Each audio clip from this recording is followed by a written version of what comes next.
Hey guys, it's me Jack, and I'm back with another review.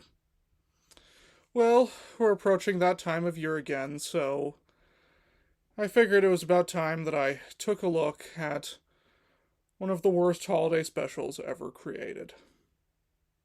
The Star Wars Holiday Special.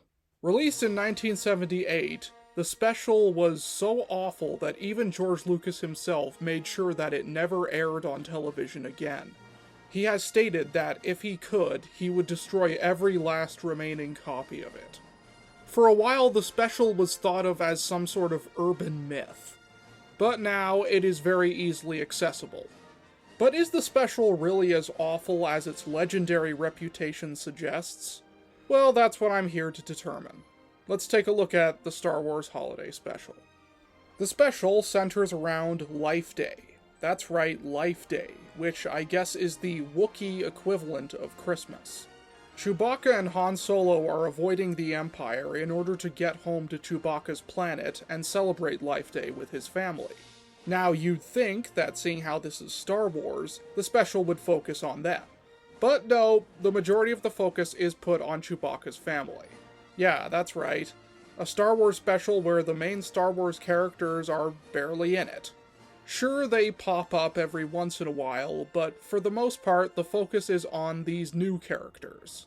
Well, hopefully these new characters are really good, right? Right?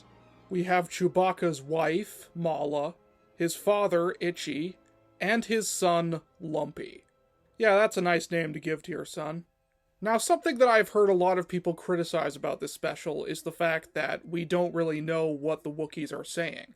Because whenever they talk to each other, it's just in Wookiee language, and there's no subtitles. However, I will give credit where credit is due. The actors that play the Wookiee family do everything in their power to make sure that the audience understands what they're talking about, even if they can't understand Wookiee language. Just through their facial expressions and their body movements, you can understand their characters and their personalities, even if those characters and personalities are very shallow and basic. Lumpy is the excited, free-spirited little boy, Itchy is the grouchy old man, and Mala is the controlling but still loving mother. I also will admit that the costuming and makeup for the Wookiee family is not bad. Yeah, for a TV special it actually looks pretty good. But God, why do we have to spend so much time with them? Why are they the stars of this special? Is this really what the creators of the special thought that we wanted to see? Well, no, because the majority of the special is just the Wookiee family, as well as the Imperials, just watching things. Yeah, I guess this was their attempt to make it seem more like an actual television program, with there being different segments. How are the segments individually, though? Well, the first one shows a bunch of little people dressed in some very bizarre-looking costumes doing acrobatic stunts. It's weird and it comes out of nowhere, but I will give credit where credit is due. The acrobatic skills here are rather impressive to watch. We get this weird cooking show thing, featuring this alien creature of some sort who has 4 arms? Huh, so I guess General Grievous was technically a ripoff of him. There's this weird porn device that's given to Itchy, and it allows him to watch Diane Carroll. And he starts having an orgasm, I guess. Okay, this is really creepy. Like, are interspecies relationships just a thing in this universe? Can Wookiees and humans just make out? Admittedly, the song that she sings is actually not that bad.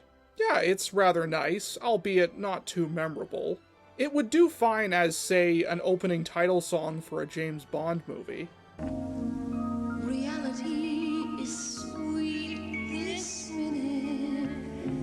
Can't we repeat and repeat this minute? Why can't it be always right now? Then later, some Imperial officers arrive at the house, and they distract them by showing them a Jefferson Starship music video. And I have to say, out of all the segments, this one is the worst. It goes on forever, and the song isn't even that good.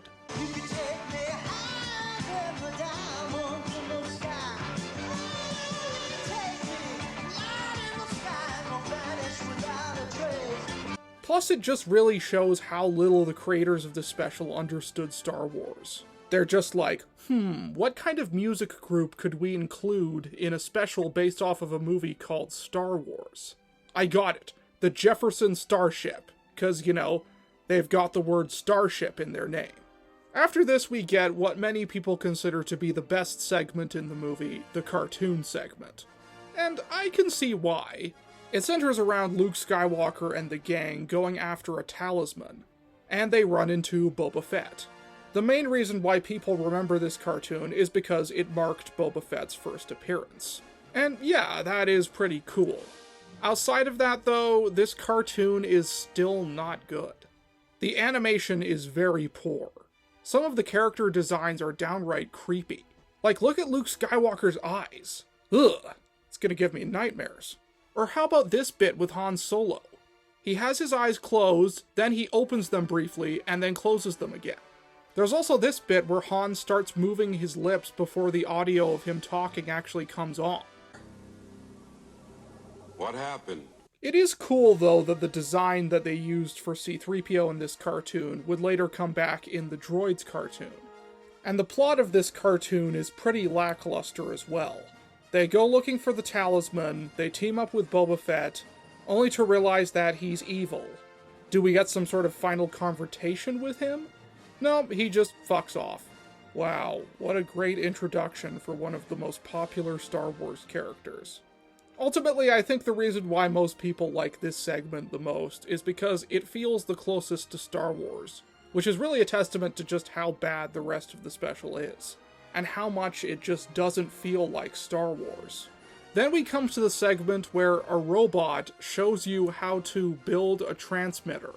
And I know this is gonna sound crazy, but this is probably my favorite segment. Believe me, the idea for it is boring as hell. But what makes it entertaining for me is the fact that the robot just keeps on malfunctioning throughout it. I think it's just a combination of the actor's good comedic timing, and the fact that they actually slow his voice down. Circuit breaker.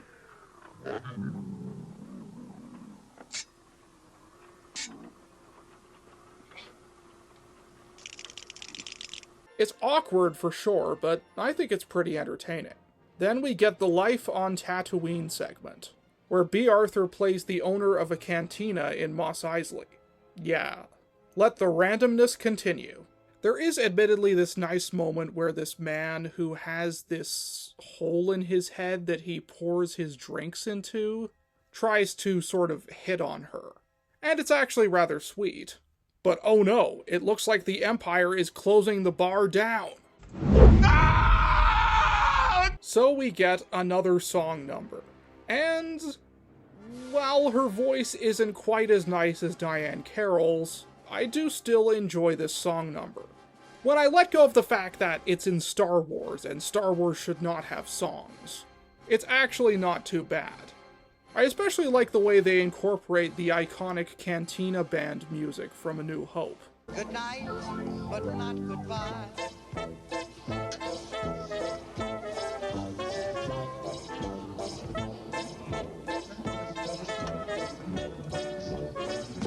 And you do kind of feel sorry for her, considering that many of these people are her friends. Throughout all of this, we occasionally cut back to Han and Chewie fleeing the Empire, but it only ever lasts for a little bit. And even then, most of the footage is just stock footage from the original movie. That's right, the most exciting scenes in this special are lifted right out of the original movie. They finally arrive on Chewbacca's planet at the end of the movie, and we get the final showdown between them and one of the stormtroopers.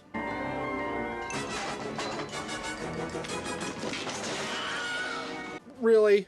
Just when you thought the stormtroopers couldn't get more pathetic. A stormtrooper literally tripping over his own blaster and falling to his death. And that's the climax of the special.